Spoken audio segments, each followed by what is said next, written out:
وہ سرچشمہ فیض، چشمہ فیض جس سے ہم لوگ الحمدللہ نہال تھے، وہ اللہ تعالیٰ نے بظاہری طور پر بند کر دیا۔ تو خوب سمجھ لیجئے کہ بزرگوں نے یہ کہا ہے، اور اس کو اگر کوئی غلط معنی پہنانا چاہے تو پہنائے، لیکن ایک حقیقت ہے۔ حقیقت یہ ہے کہ جس کو اللہ تبارک و تعالی فیض کا ذریعہ بناتا ہے، تو بزرگوں کے بارے میں یہ کہا گیا ہے کہ ان کا فیض ان کی وفات کے بعد بڑھ جاتا ہے۔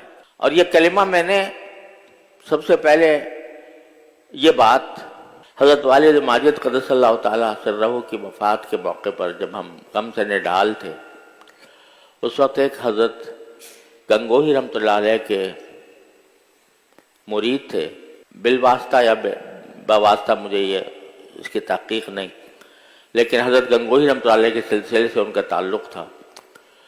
انہوں نے آ کر یہ جملہ فرمایا کہ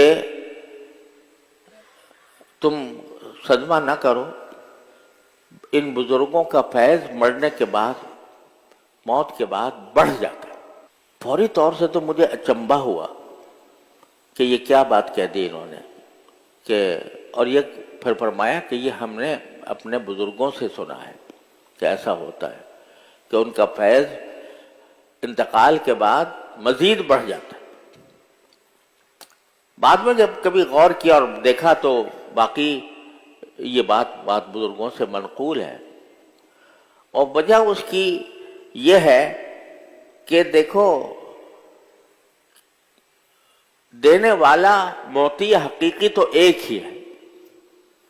کوئی مخلوق کسی دوسری مخلوق کو کوئی چیز عطا کر نہیں سکتی،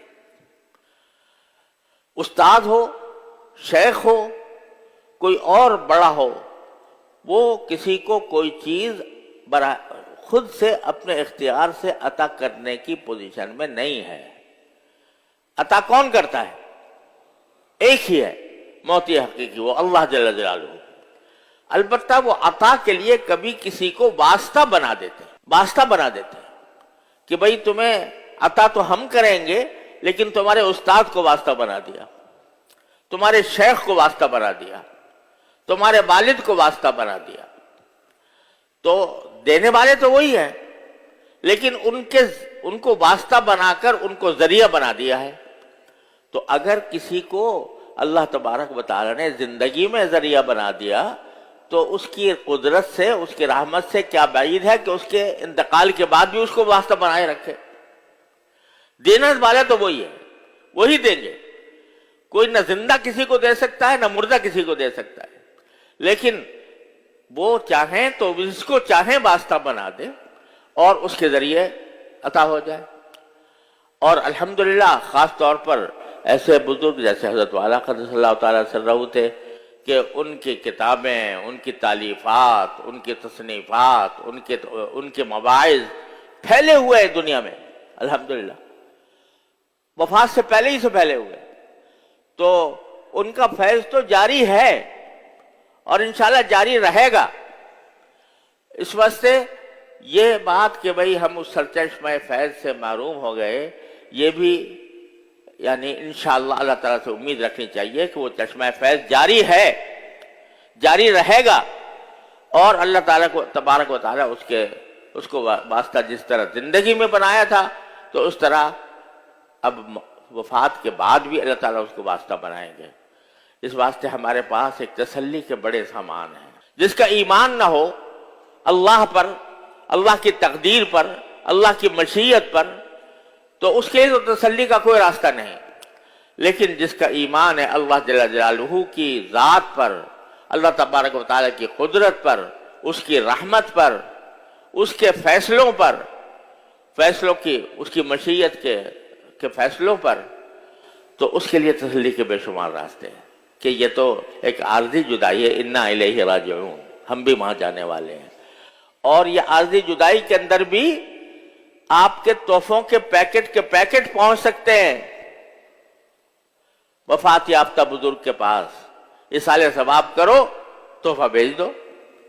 اور ایک روایت میں ہے کہ جب کوئی بندہ ایصال ثواب کرتا ہے اپنے کسی مرحوم کے لیے تو فرشتے اس کو ایک پیکٹ کی شکل میں لے کر جاتے ہیں ان کے پاس اور بتاتے ہیں کہ یہ فلاں نے آپ کے لیے تحفہ بھیجا ہے، تو اس سے اس کو مسرت ہوتی ہے، اس سے خوشی حاصل ہوتی ہے۔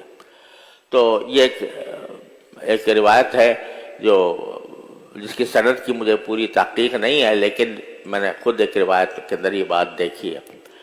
تو بہرحال حقیقت تو یہی ہے کہ ایصال ثواب برحق ہے، اور ایصال ثواب کے ذریعے ان سے رابطہ قائم رکھنا برحق ہے، اور اللہ تبارک و تعالیٰ اس کو ذریعہ بناتے ہیں انسان کے لیے اجر کا بھی، اور جس کو ایصال ثواب کیا جائے اس کے فیوز بھی منتقل فرماتے ہیں۔